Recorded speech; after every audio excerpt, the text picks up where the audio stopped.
Well, I have to say that all the speakers, they were invited during the Congress, so nobody is prepared for the official presentations and so on, and you are free to take part in discussion. So we discuss about the gaps in communication. All these 3 days we talked about gaps in landscape architecture, in landscapes, in urban environments, and it's very important to talk about the topic, about gaps in communication, and it's very important. Gaps are between the professionals, between authorities, and communities, and of course there are gaps between professionals and authorities as well. So as human beings, we take by nature gap as something bad, as something that stops you to go forward, to appreciate the way. So don't you think that if we are aware that the gap is a gap, don't you think that it's actually make a challenge?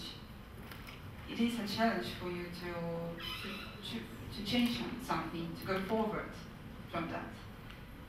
And what do you think about it, Nigel?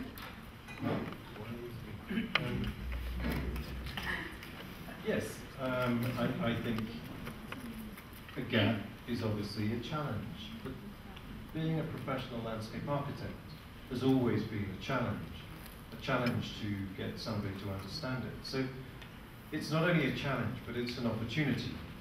And I think if we view things more as opportunities to try and bridge the gap with an appropriate solution, and a solution that we have to recognize is not necessarily a one-off, because just as landscape changes, so life changes, and the solution back in the 1960s was viewed in a very different way from how we would view it now. I think with landscape education at the standard that it is now, we are in a much better position to better understand not only our landscape, but how people wish to live within it. So yes, it's a gap. There will always be many gaps, and gaps are just something of everyday life. However, it is an opportunity, and an opportunity that I think landscape architects are well educated for and in a position to help resolve. So, perhaps. And there is, when I was yesterday on one of the parallel sessions, actually it was after the parallel session I saw the very live discussion about gaps in communication between authorities and communities, and I think that it's not the very special situation for Estonia, that there are different levels, they are living in different worlds, and using different languages. So we're not talking about the problems. We know the problem, and we just think how to find the solution for that, how to start this communication. And I know that Maria-Valerie, she was participant of this discussion. Can you share your experiences? Well, I think it's very important that we evaluate the process all the time. Like we heard yesterday, the process is as important as the product, and I think that's very important. We have to open our eyes for the gaps and evaluate them ongoing, because everybody makes mistakes, and there are gaps in communication, but as long as we are always trying to evaluate the situation and working on the situation, I think then you can redo a lot of mistakes you did before. And yeah, I think evaluation, having open eyes for the mistakes you did, And yeah, I definitely think that gaps can be a challenge as well, but also an opportunity. And I mean, the communication between communities and authorities and the grand planner, they will be always complicated. I don't think there's the solution, okay, do that, and then you will, the world will be good, you know? But yeah, having an open eyes for the mistakes you do, and then try to don't do it the next time, maybe. But what we can do, what we can answer, or the next steps when you go to the government, you present your work, and even if you work before with a community and people are very happy to have these ideas to be realized, and government says to you, we don't have money. What's next?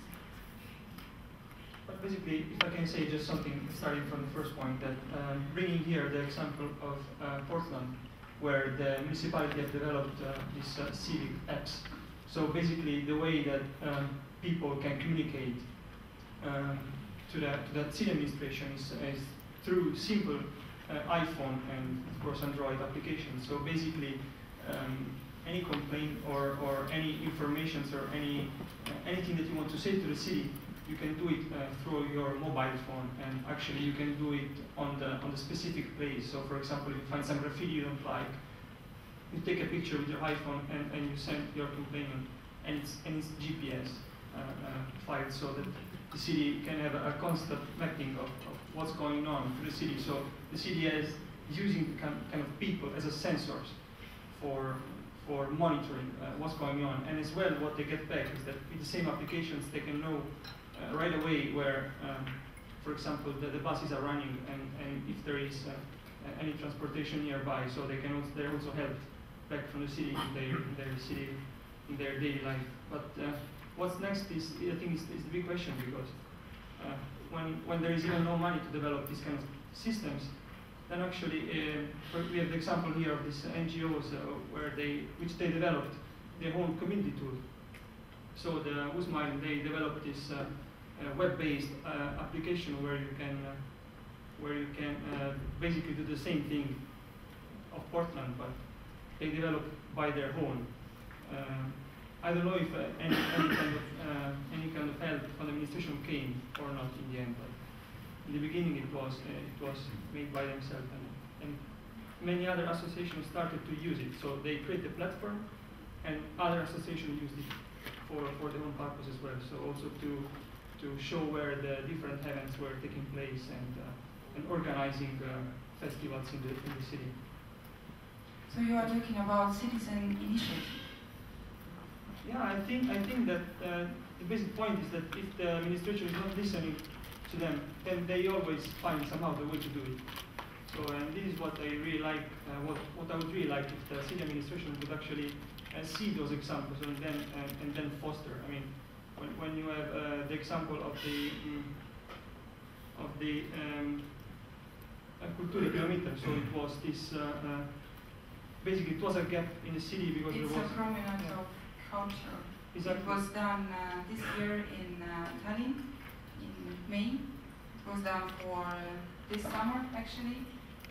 People are already using it. It's very active, but nobody knows from the ordinary citizens that it will be redone into the road in next 2 or 3 years. Nigel? Whenever you go to a politician, the response, certainly at this particular financial crisis time, will be, we don't have any money. But of course they will have money for something. And I've accused landscape architects in particular, more recently, of being perhaps a little naive. Because if you want to communicate the issues of landscape, the issues of landscape architecture, and the issues of social welfare, health, education, you have to start talking in the terms that politicians understand. And the majority of them understand finance. So you have to start relating landscape architecture and what we're doing in order to improve society in financial terms. Now, personally, I find that morally objectionable. However, we have to grow up. We have to recognize that if you want something, and you want something badly enough, and you need money for it, you're going to have to convince the politicians that that's the thing they're going to have to invest in. So they're going to always be looking at a return on their investment. What is it we're going to get from investing in your particular point of view? And I feel there is a way of doing that, because we know that within landscape architecture, we address the issues of social, socio-economic, politics, welfare, health, education. We have all of that in our ammunition, and that's what we need to address. The research is out there. Yes, you have to look for it, but it's beginning to be an enormous body of research that will tell us, that will give us the figures. And when we talk about how we place a value on street trees, what is it they give us? Okay, if the politicians need to know how much that particular tree can be valued within the community, actually the research shows us that it's not a couple of €100, it's not a few thousand euros, it's tens of thousands of euros because of the benefit it brings to society in terms of its ability to hold pollutants, be a heat sink within the city, etc., etc. Now we all know these things, but you've got to start putting them in economic value terms, finances, show them exactly how much they can invest in the landscape in order to get a return for the public, the people, and maybe they'll get elected next time round. Jeremy? Well, another point of view in that. Okay, yes, another point of view in that sense could be that even though they don't have the money, my objective has always been, well, we might be able to find some other solution costing less. We saw it in Jan Gehl's project of the streets of New York, where you're actually just painting thermoplastics on the existing pavement to create a space that in 6 months' time would create so much value and energy itself that it would actually be made as a public space, costing the amount of money that they didn't want to pay in the first place.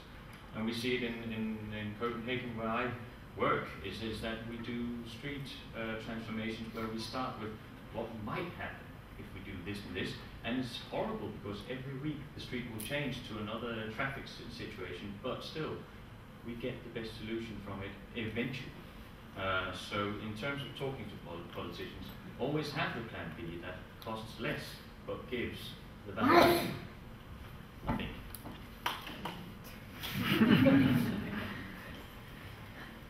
So maybe it's, if it's not a question of money, maybe it's a question of wish. Well, a question of wish, it's a question of determination, that you sort of have to, as Nigel said, you have to be more grown up meeting with politicians. You have to be active, you have to be wanting that what I present to you here is a solution that is of benefit to not just you as a politician. You have a lifespan of 4 years perhaps as a politician, but the project itself will generate an entire childhood for one child, as we saw in a Chinese presentation yesterday, or sort of the transformation of a whole community. So, to cut it short. There is another gaps in our profession related to community, to people. Landscape architects, they are still some kind of gardeners for, let's call non-landscape architects, or ordinary people for citizens. I understand that it's historical, this is, but as landscape architects, they are much more wider educated, experienced. So how can we go forward over this gap? Maybe I can comment on that. I don't think that landscape architects are wide enough educated. I just know it from Germany. I think the discipline is very engineering based still and very technical. and not a lot about the people. I mean, I think with landscape architects it's a bit better than with architects, but it's still like, if you look at the courses landscape architects do during their degree, I think there's not a lot of people in it. So I think it's definitely also a problem of education, at least in Germany. I don't want to offend any other education system in the world, so maybe it's just the bad Germans, like always. Yeah, but I think that's definitely a gap in Germany, a problem of education. A problem of education. Yeah, and the gap of social, of social courses about people, about urban sociology, about social geography within the landscape architecture studies. Maybe somebody has experiences from your countries about education, about the less development in other countries. Yeah. I'll deviate a bit from that, but I still think something that bothers me might be a bit provocative, but with the financial crisis and the protests happening today in European cities and in America, the social gap is something that we haven't talked about. And I think one of the things that bothers me, and there are historical reasons with our profession that it's very naive in terms of shying away from politics and thinking about systems. Because in the last 20 years, the sort of big projects in Dubai, Singapore, and that were servicing a certain class, a certain thing that has collapsed now, and not talking about the capitalist system in the way that what has happened, the gap in the world today, I think is something that perhaps because landscape architecture is mostly education in a technical way, and the social sciences look at these things and understand. It doesn't mean that we're going to change the world or change the system, but we don't need to shy away from that. And I think that's a big gap, especially today when there's more and more research in landscape architecture. There are more PhDs in the last decades. Things to look at should be looking wider and understanding and leaving, this naivety and some ethical values as well. The initiative of the right to landscape and thinking about landscape in terms of human rights is something I feel hasn't been discussed enough here. Thank you. Thank you. Thank you for your opinion. It's you mentioned really, really important thing that I agree that it's not possible to be wide enough to know about everything: engineering, nature,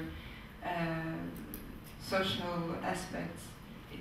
Maybe it's not possible to educate that wide. It's like everything. You have to know everything about everything, and maybe it's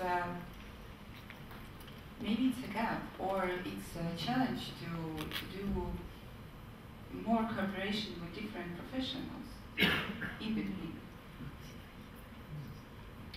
Can I just say something? As landscape architecture has developed over the years, particularly from a UK perspective, what we recognised was that actually the diversity within the profession became greater and greater and greater, and yet the specialisms equally became greater and greater. And if, as you suggest, we try and educate everybody across the board in landscape architecture, it's never going to happen. We'll just be within education for the rest of our lives. However, in a sense, that's the approach that the Landscape Institute has taken, because what we're asking of our educators within the UK is to take a non-prescriptive, which means that you have a wider range of the way you teach, but a number of baseline elements we all know are heartily affected by the world of landscape architecture. But thereafter, the expectation when you become a member of the Landscape Institute is that you continue a lifelong learning process. So you then begin to specialize. But going back to the social bit, I think we have to recognize that not one of us can possibly do everything as a landscape architecture in the future. But I think the most tremendous skill that we have, and one that I think I've repeated in virtually every interview I've held over the last 3 days, is our skill as a collaborator. What it is we are able to bring to the table in any built environment team, in any political arena, is our knowledge of saying, okay, we recognize where our limitations are, but we also recognize the other professionals we might be able to bring into that team to address the issues, such as the social field. So we need to be much more aware of all of those things and eliminate this naivety of, well, we can solve all the problems. Well, effectively we can, because somebody somewhere within our profession will be doing that particular thing that we need to be addressed. But we're not going to be able to do it always ourselves. But bring those people to the table. But there again, we as landscape architects have to be at the table at the beginning, otherwise the team falls apart from the beginning. So, okay. So, no more boxes from architects, no more trees from landscape architects, but space. No more virtue architecture, please. Maybe I would like to add something about this social real and probably the communication, because I think that I just would like to bring one example. We are working with other students together to have a competition and give a competition. We are right now dealing with the social aspects of it. And then when we are doing it is, okay, how we put this on the map? How can we show this idea about society that we are in this competition on the map? Okay, then in the end it comes out that you put it as a text. And so when you put those information as a text nearby a huge map plan, then they become in a kind of second level. And as well, when you see all those competitions, you always have, if you are architecture, then you have this rendering. Then if you are urban planner, then you have this master plan designer. And as well, this I think that we didn't find yet a kind of better way to show or to graphize the social elements in our projects as well, I think. Because I'm trying to approach this right now, but it's really hard. I think that every time we see those projects, we just see the map, and the text becomes secondary thing, and usually the social aspects are in text. So I think that this is kind of challenge maybe that it may help for bringing those two realms together. So your spatial design and your social ideas about how it may work. Yeah, short comment to that. In Denmark, as that is my reference area, a lot of competitions is going on in social housing, where housing estates from the 70s and 60s are being redone. And of course architects have fancy ideas of what they can plaster in front of the facades to insulate and everything. But another issue there, and that's becoming more and more present in every presentation, every competition, is the social economics of the whole thing. How will this function? How will the whole building period function? How will it affect people? And we have to come up with a solution. So at least in Denmark, we can actually begin to see graphics, not text. Social economics shouldn't be presented as text because no one will listen to it or read it. But in graphics, how could we do this? How can we even draw a map saying, well, when you live here, we're going to take you out, we're going to move you to a little village of containers where your life will be next for the next year. This is going to be so lovely you will never move again, or something like that. But it's definitely going to be ever present in our projects in the future, I think. In my experience, what I recognized in Danish projects, the social aspect is not only based on the researches, on the knowledges, but it's based on the experience working with people. Every project is actually very active by many local people. They are participating, and architects, landscape architects who are working there, they really listen on these ideas they put into the project. So as I understood, maybe I'm wrong, but I hope I'm right, that it's landscape architect's ego is not so high?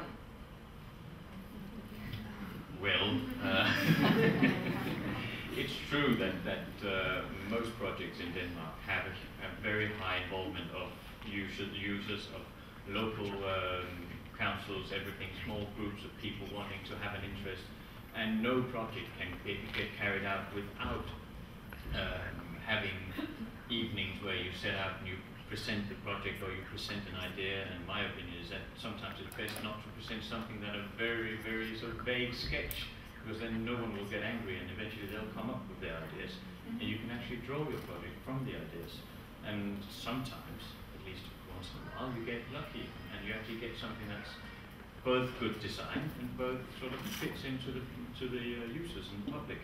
So it is in sort of, I think it's due to probably Jan's influence and has been in the educations throughout more than a generation, that we actually do think about it, but not everyone. It's not all projects that are that sort of rosary and angel like. Some really go through, and some landscape architects, some colleagues back home do not listen to the public. Not always. It's not that. May I just step in for a second, because I want to pick on what Nigel just said about the fact that we have to accept that we have to learn for our whole life and to continue learning. And I want to say something provocative. I think, after my little teaching experience I had, that we're learning, I would say, almost too much at the universities.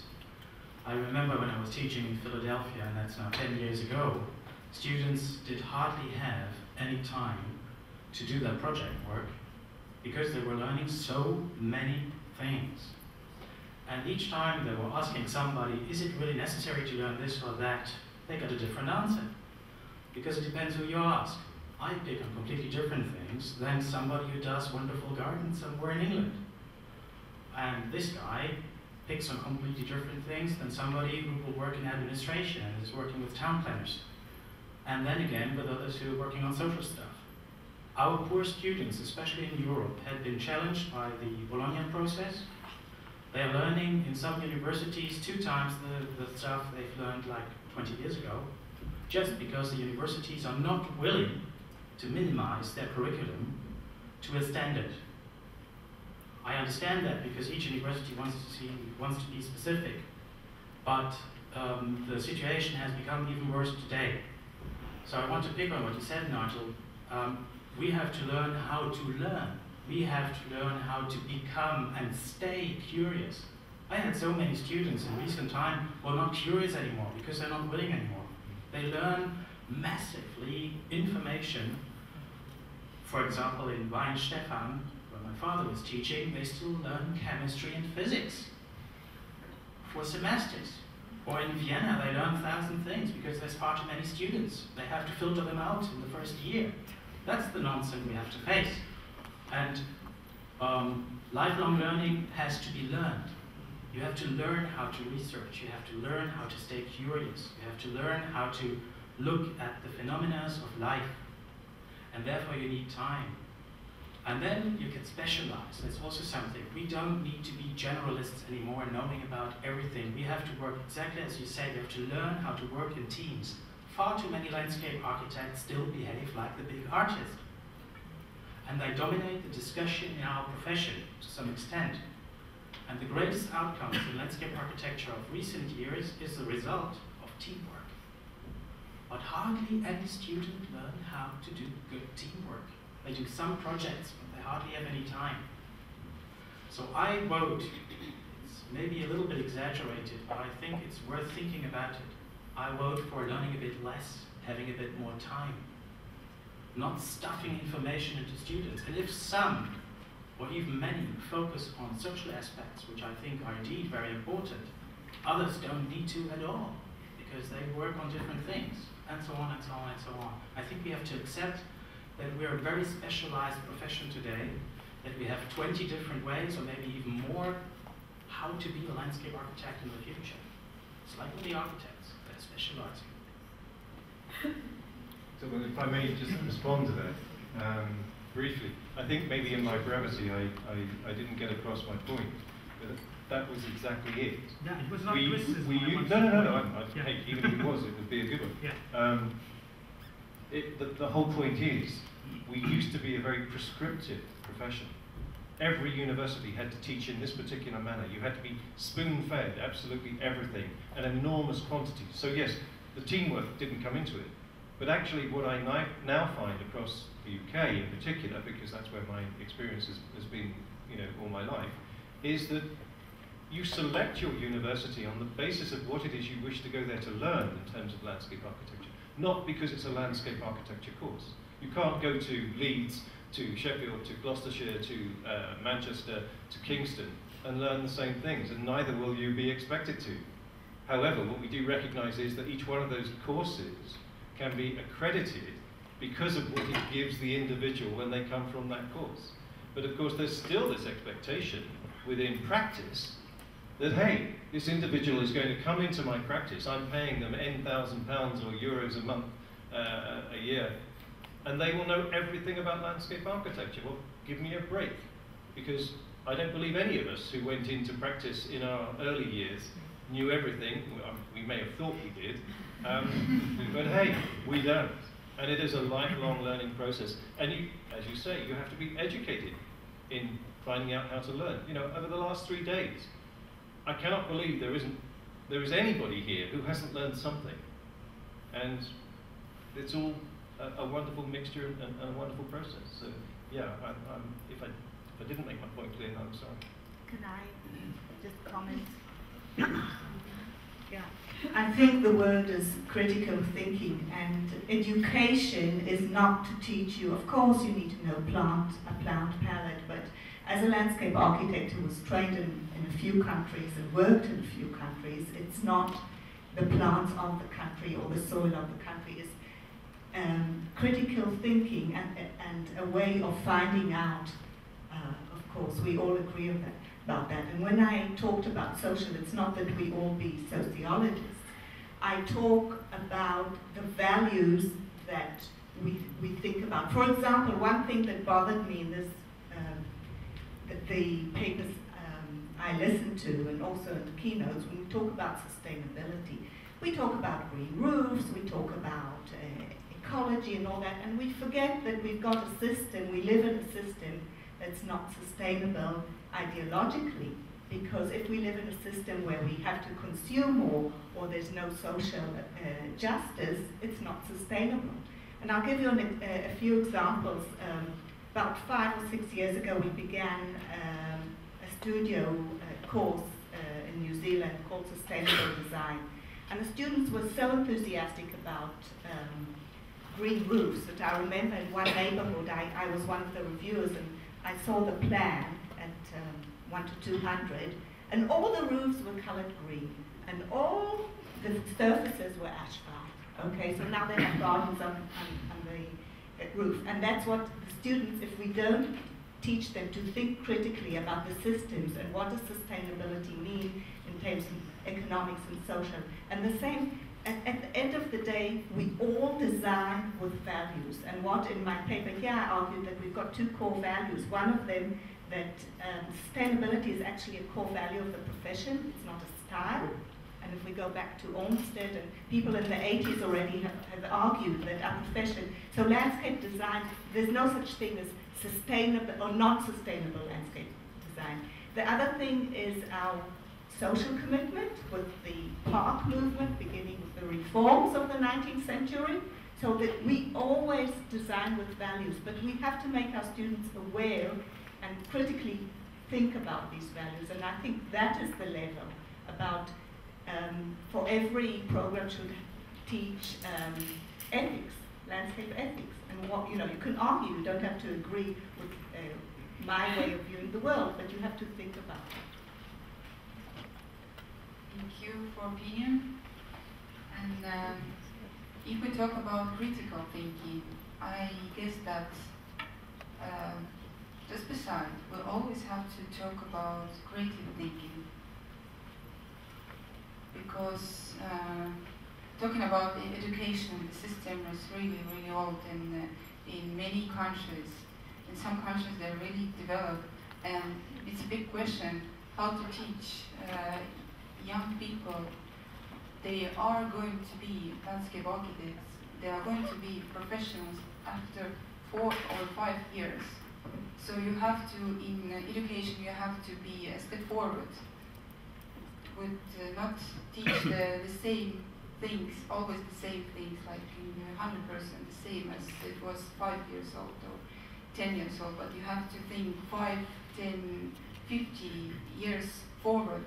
What is going to be the problems, what we have to salute, what is going to be interesting, how people will behave.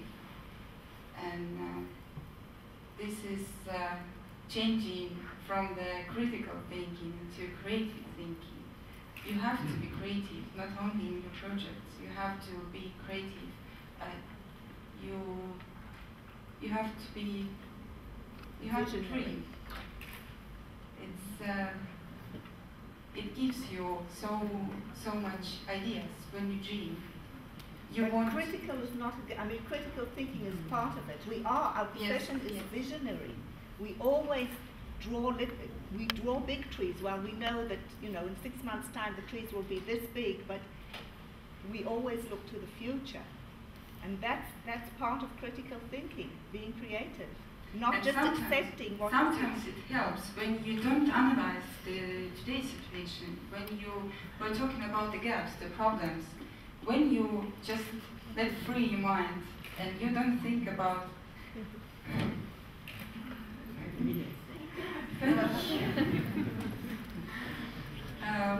if we don't think about the problems today, we start to analyze, we can stop in them. We just put ourselves in boxes. I'm not talking about against the critical thinking, of course, but we're talking about thinking at all, about way of thinking, how we think. And if you take away all the problems, all your experiences, all your knowledges before, and when you start to dream, I want that world be this and this. I want that everything will be changed. And when you start to think, not from today's situation, but from the future situation for today. So it will be a bit different. You get ideas from them. You get energy for the future to go forward.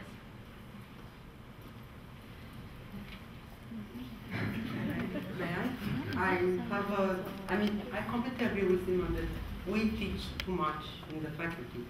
But I have one question to Nigel and his response. You said that in England you are teaching in every university something else somehow, and they choose.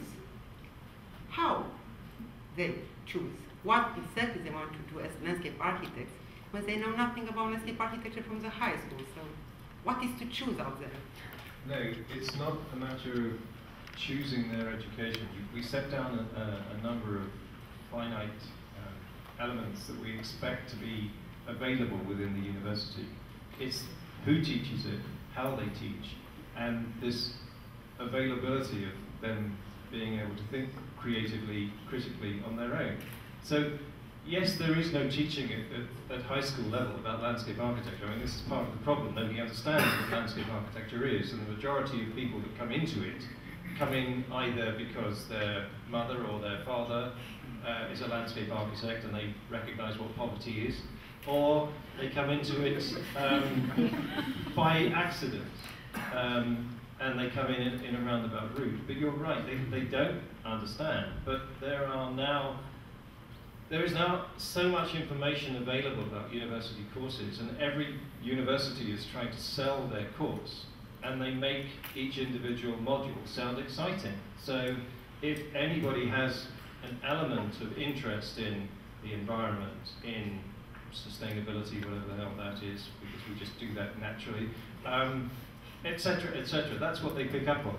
And more, because climate change, because sustainability are on political agendas, so our youth is much more aware of the sort of things they might like to study. So it's not an easy answer to give, but it does work. Unfortunately, we still don't get a high number of students coming into the university system because they don't understand what landscape architecture is. We have opinion there. No. Panu? Concerning what Tilman I think we have stayed in the space, okay, and sometimes we teach too much, we learn too much. Also, we have to stay in the society, and I think this is the big problem, the big gap. So how stay? And I think I come from Italy, where obviously involved in complicated political process, always complicated. We never saw it's not so easy so the results of the work. And so we think often about the limits.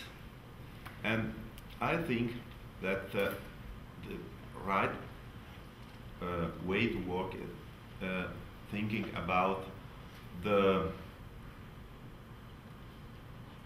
power without power of the landscape planner. Thinking about Václav Havel's point of view. Power without power is we are in the society, we are in the space, and we work at first, and we represent the society at first with our work, and maybe we have a simple draw, with our idea of the landscape. And in this way, we work for and in the society. Thank you. There, one. Yes, thanks. Yeah, it's a great discussion, and I'm happy to hear all these very correct comments on this kind of question, like putting too much information in the head and so forth. I just thought this is a good forum to share quite personal experience as a designing architect, and experience exactly about this cooperation between different professions, basically architects, landscape architects, engineers and planners in a kind of a design team, because it goes a bit in two directions. Firstly, it's quite painful sometimes to get this very kind of strongly educated, very ideological landscape architects who in a way have a certain really a style, as was correctly mentioned. There is a style instead of really kind of I would say content and interesting problem definition. And it's sometimes quite hard to in a way keep a project together in this kind of sense that there is certain style of the architect, quite different style of the landscape architect, and then trying to keep it together. And that's quite different with engineers, because the engineers are somehow solution oriented. They don't have style. They're in a way working on their own thing, and they're in a way producing solutions. And there is quite a big difference, which I think it's interesting to contemplate how to make this cooperation of those two disciplines who are having really passion and interest, like architects and landscape architects, for example, in form, in beauty, in society, in many things. So there is kind of potential difficulty. And then I would like to refer to different keynote presentations we had in this conference, which were great. And I think there is really good direction in thinking this way, that together all these professions should be able to reframe the problems.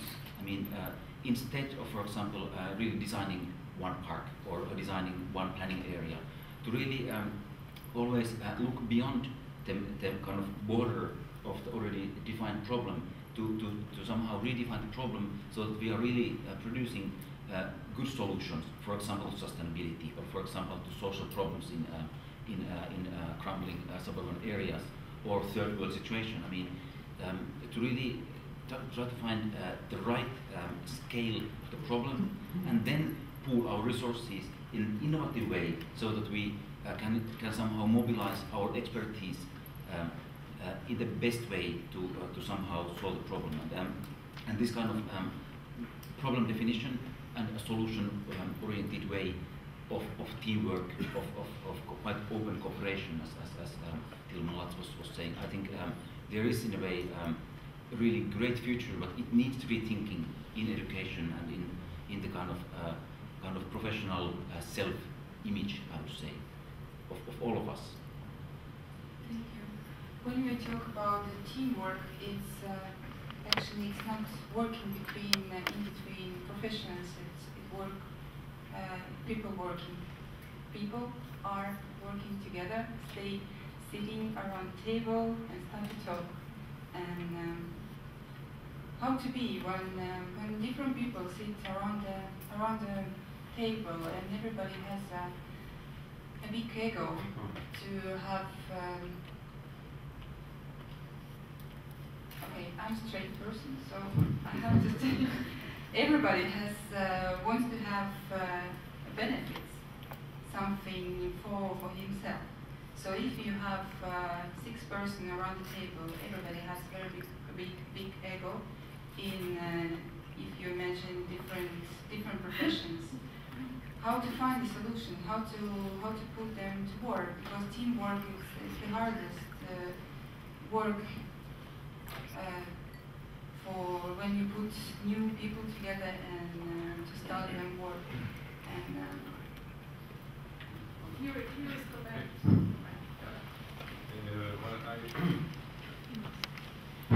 I come from Spain and I'm a teacher at the Sao Paulo University. And talking about these creative things and education and dreams and all that, I think that maybe it's a good idea to rethink that our Occidental thought has been lying during millenniums on the paradigm of need and hardship. And that creates a situation of the struggle to survive. It goes into the individualistic side of the person, the ego. But it creates a lot of problems, many problems, in landscape and in society, anywhere.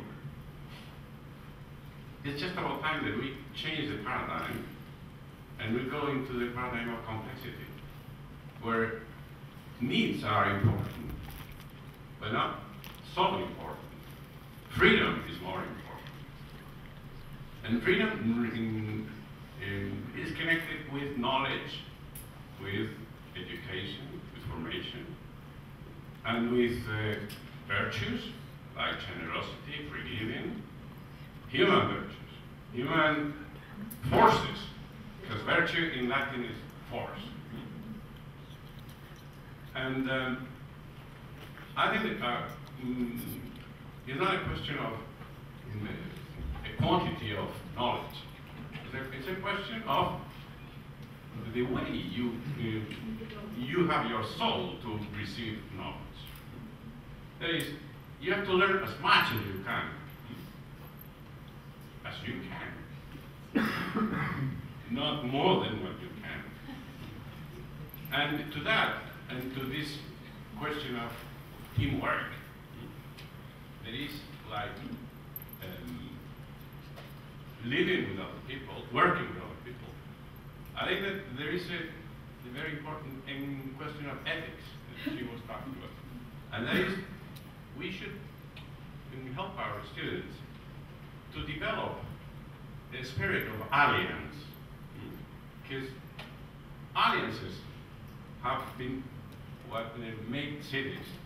Alliances brought us, each one of us, the alliance of our parents. So I think that that spirit of alliance is very useful, very helpful, very human, according to creativity, to dreams, because we human beings are much more than needs, of course. But we have to overcome this dualistic thought of engineers and landscape architects, father and son, man and woman, what else?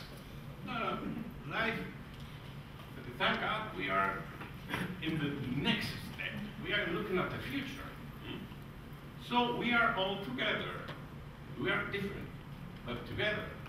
And we need to develop this deep sense of art. Thank you. We were finishing on this positive note.